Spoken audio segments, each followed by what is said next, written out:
ասած միջնորդությունը բավարարեց, տնային կալանքի ժամկետը երկարաձգվեց եւս 1 ամսով։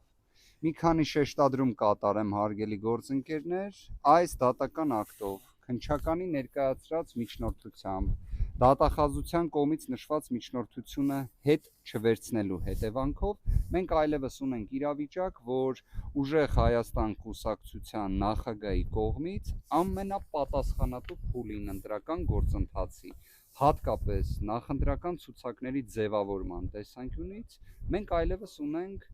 լուրջ խնդիր։ Սա քաղաքական գործընթացի հավասարության, արդարության, մրցակցության պայմանների ապահովման տեսանկյունից լրջագույն խնդիր է։ Եթե չասեմ, ընդհանրապես խաթարման ռիսկ, որտեղ պատկերացրեք, մենք ունենք մի իրավիճակ, որ այլ քաղաքական ուժի պայմանական ներկայացուցիչը Քարոզ Արշավ է իրականացնում, ընդհուպ մինչև Սամվել Կարապետյանի վերաբերյալ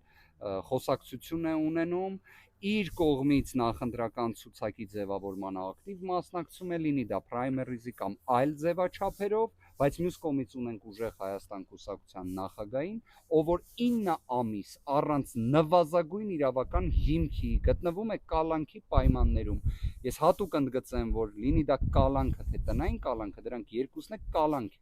Իդեպ ասեմ ավելին, նաև կարծում եմ հետաքրքիր կլինի նույն, արդյոք կարող է ուղիղ եթեր մտնել Facebook սոցիալական ցանցով, թե ոչ, նիստի ընթացքում քննիչի կողմից որևէ նման դրական պատասխան չտրվեց։ Պրոբացիոն ծառայությունը Պրոբացիայի ծառայության կողմից ինքը ստացել եմ պատասխան, որտեղ ոչ մի նման բան գրված չէ։ Իդեպ դրա վերաբերյալ նաև հրապարակումը կատարել եմ, բայց ուզում եմ հատկապես շեշտադրեմ այն, որ դատական նիստի ընթացքում դրա վերաբերյալ քննիչի, ով որ հանդես է գալիս որպես վարույթ իրականացնող մարմին, նման գնահատական չի ներկայացվել։ Այդ իմաստով հետևությունները թողնում եմ ձեզ։